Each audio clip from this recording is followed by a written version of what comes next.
Hi, this is Dennis with Second Chance Tackle. Today we're going to take on the Penn Battle II 4000. This one's very sluggish, has a little bit of a grind in it. So we're going to just do a tune-up. I'll take it apart. I'll show you what the reel is made of, how to service this reel if you particularly have one, what the components of it are if you're thinking about purchasing one. I think they just went to the Battle III, but this is the Battle II. They're pretty much similar in nature. And we'll take a look at it and show you how to repair it. So I start by taking the reel apart. To do that, we're going to start by taking the handle off. The handles are threaded into the main gear, so you crank the handle opposite of the way you would be turning it. So in this case, we're turning it clockwise. That'll give us access to the side plate and the top. So let's go ahead and take the top off first. That's a top drive assembly. We do that by turning that button counterclockwise, and that'll pull that off. Next thing we do is we take the side plate off. In order to get the side plate off, you also have to remove the bump guard. So let's take the bump guard off. That's a little Phillips head screw. You'll notice a couple of things while I'm doing this. First, I have a protective glove on my hand here. That's to keep the oils and lubricants off of it, and as best I can. And then the second thing is that I use a parts tray. In this case, it's just the bottom of a milk jug that I use to keep all of my small pieces and parts, so that I know where to get them when it's time to reassemble the reel. So we've taken the screws out. I'm going to take the 3 side plate screws off now. And before I put those into my parts tray, I'm going to make sure that the screws are all the same size, because different manufacturers use different size screws in locations in reels. Sometimes it's because of the body design of the reel. Sometimes it's just because there's no clearance or something. Most of the time you find that small screw sits underneath the guard, but regardless of what, you want to make sure that you know the locations of those screws, so that if there is a different one, you put that one back in the same place. In this case, all of those screws are the same size. So we're going to put that side plate in. We're going to take the 3 screws and also put those into my parts tray. And now we have access to the assembly underneath. Now my guess is this is sluggish because it looks like the grease is an older grease. So it's just time for a tune-up. It doesn't appear that anything is terribly wrong with this reel. We'll start by taking out the axle shaft or the spool shaft.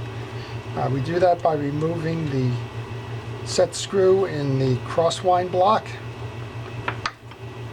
And these are the small screws I'm talking about, so it's good to put those things where you can find them, because it's easy enough for those screws to fall away on your work table, and it becomes a problem after that. So this is a typical battle reel. They don't look too much different, quite honestly, than the Fierce or the Pursuit.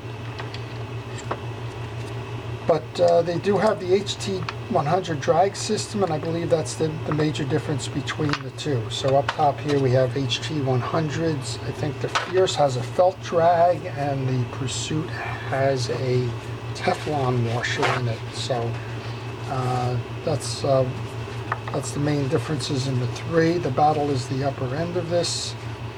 And I'm just cleaning the parts now. This is your crosswind gear. This is your main gear. So again, it looks like it's just a bunch of tough dried greases. The color should be blue, and it's more like a black. So there's also some stuff in there that's interesting. So this has some kind of, almost like a composite. So it's been accumulating for a while there. That's no doubt what's got the reel slowing down. I don't know what that is, but grease is like a dirt magnet, right? It attracts contaminants to it. So this small gear, I'm checking the teeth now on it. That drives the crosswind gear that we just put in the tray. I'm also going to check the teeth on the main gear, which drives the pinion gear up top. I'm using a little fabric brush here to clear those teeth in the track. Set that aside. Check the washer and the bearing. The bearing turns smoothly. I'm just going to coat that with some oil at the moment, just let that soak in. Put that in my parts tray. And then we're going to go up top and take the rotor assembly off. Then once you pull that axle shaft, you can get to the rotor assembly. Then the cap nut is held on by a retention screw. Bury the grease there. The crosswind block, I felt something there that didn't get into my parts tray. So that's just an example of how easy it is to lose a piece or a part if you're not putting them in a central place. All right, so we're going to take that set screw out and the retaining clip. Now I know the basis of this reel. If you don't know it, if you're just opening it up for the first time and you're a little bit intimidated by all the pieces and parts, go ahead and take pictures along the way. Take your phone, take a digital camera, take a video like I'm doing here, just checking for cleanliness. There's a lot of different ways, but take the pictures of various stages so that you know how you took these apart and you saw the orientations of the pieces.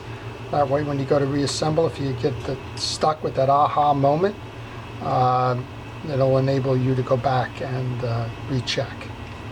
Also, if you want, you can pull a schematic. I don't have one here. Again, I know this reel pretty well, but if you wanted to pull a schematic, those are available online, no charge.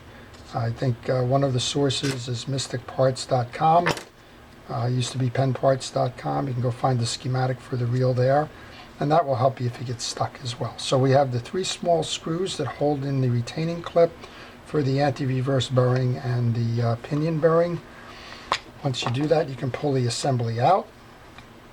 And again, this is a little sluggish, so I just wanted to, 1, show you how that works, and 2, since we're doing all the pieces and parts in the reel, show you that as well. So we have the collar, which has got the bearing on it. We have a ferrule. This is the anti-reverse bearing, a ferrule or a pinion gear sleeve, which is a little tight, but we're working on that. And then we have a bottom bearing. So that's the way that these sit on the reel. I'm just going to grab a paper towel here to wipe down that shaft. So we're going to grab that fabric brush. You want to check to make sure that all of the tracks in that gear are okay. I'm just going to grab that fabric brush and clean out the tracks. And we can go reassemble. I didn't put these into the tray because I knew I was going to come right back in and reassemble, so that's what we're doing here.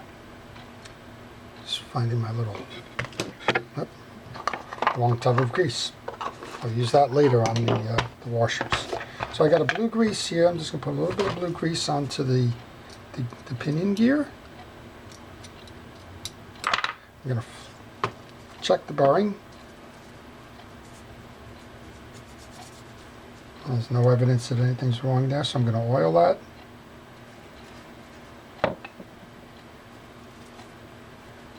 Put the bearing on. Then there was this little washer that sat on top of the bearing. Then the ferrule, or gear sleeve spacer sometimes it's called. The anti-reverse gear, and make sure on the orientation there.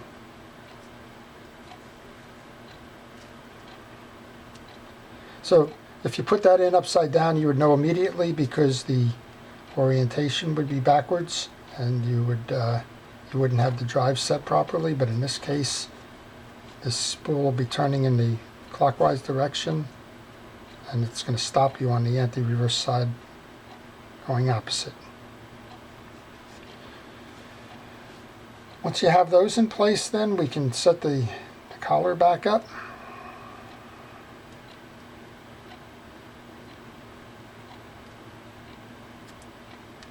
There's 2 ways on the collar. If it's not sitting in a full stack, you have the collar upside down. and that can be reinstalled then.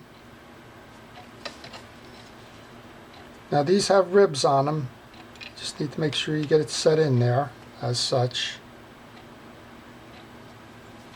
And once that collar is there, then we can go back and grab the 3 pieces, the 3 small screws. And again, I put them in the bucket here. Some folks like to lay them out on a table if they're doing the immediate service to that. I just find that the bucket is a good central repository for those, and that you don't wind up dropping them on the floor. And I can tell you I've done that more than not, in terms of having those moments where I was in a rush and it didn't save me any time at all, because I spent time looking for the part that shot out or dropped to the floor or whatever it did. Okay, so we're going to just put the 3 of these back in.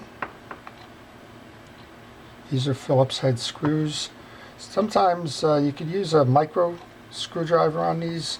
I happen to have a fine tip on this Phillips head, but if you need to, a micro driver would be fine. You know, like, we're all familiar with those. Those are the ones for eyeglass repair and the like. This also can take a flathead screwdriver if you had a fine flathead screwdriver, but generally speaking, if there's a Phillips head available for a Phillips head screw, I like to use it that way. Same thing I think on the screws. Okay, we're just going to give it a spin.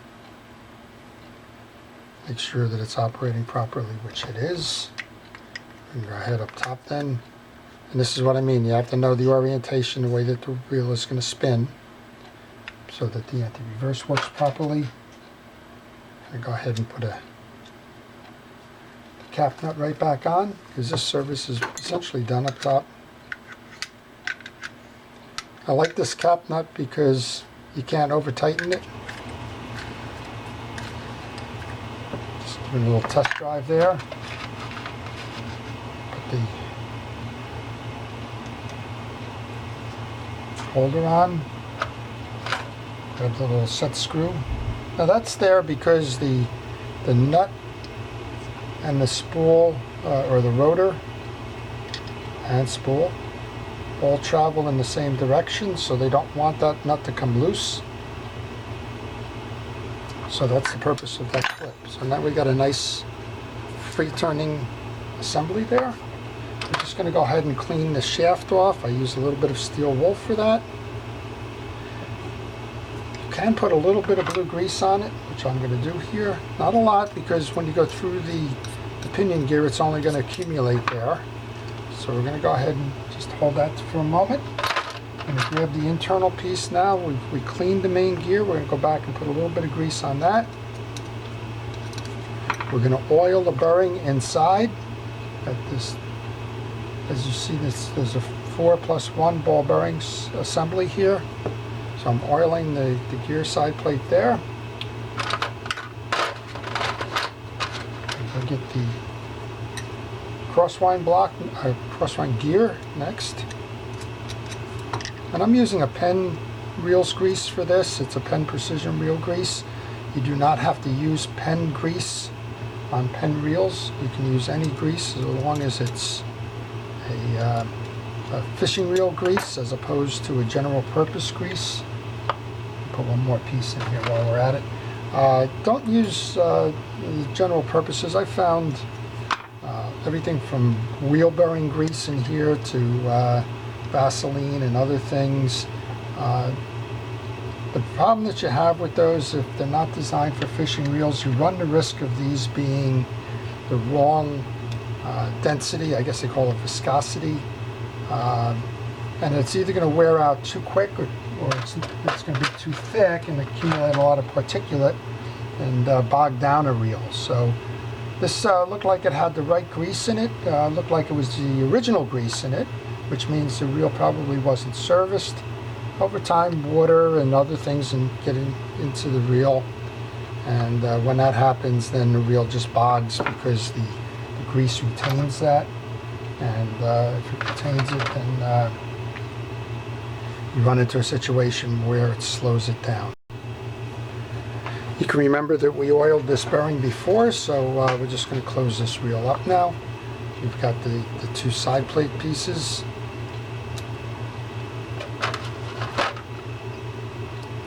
So I got a question the other day about a reel that was grinding. They had done the service, they put it all back together, and the reel was grinding. Usually what happens there is a case where the reel gets over tightened on the way back in and the gears don't align properly, or there's additional tension on that. So just be careful as you're putting these side plates back on. If they tend to bind, it will change the alignment on the gears, and if it's binding, putting too much pressure one place or another, you're going to be in a situation where it's not going to operate effectively.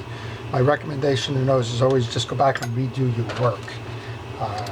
Just take it all apart and check that you've put everything back the right way. Check the pictures you took, check the schematics, but a lot of times it's just that you put too much tension on that side plate. A lot of times when you pick up a reel at a flea market or yard sale or something and you hear that grind, sometimes it's not that the gear is bad, sometimes it's just that something has fallen out of alignment. Okay, this one's working nicely now. I'm going to go ahead and reinsert the handle. We can put a drop of oil.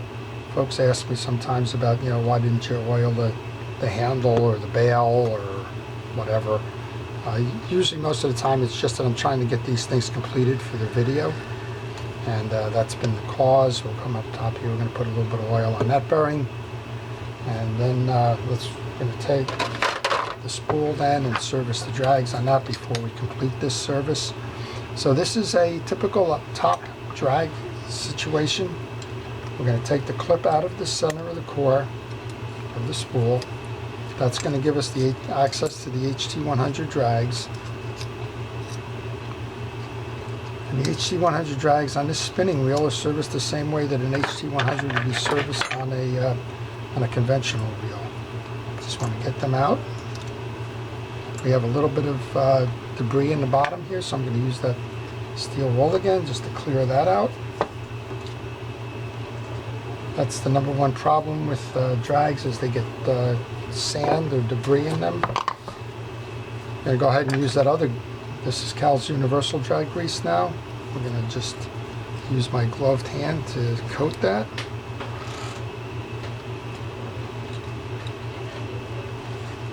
Go ahead and intertwine these. Then we can bundle this up. Last one on. Clip back in.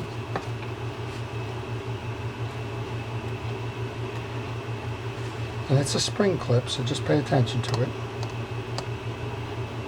We're good there. Grab the reel. Insert up top, put that tensioner button back on. And this reel's ready to go fishing again. So that's how you take apart, clean, service, and put back into place a Penn Battle 4000 Battle II. If you have the Battle, or if you have the Battle III, that's pretty much the same situation. And this one's a whole lot smoother and will last a long time to come. So I guess we'll appease the crowd out there, and we'll put a little bit of drop of oil onto the bail and the roller bearing, just so we can say we've oiled every moving part there. Okay, that's it. So I hope you've enjoyed it. If you have, please like it. If you want to see more of these types of videos, please subscribe. Again, this is Dennis with Second Chance Tackle. Thank you for watching.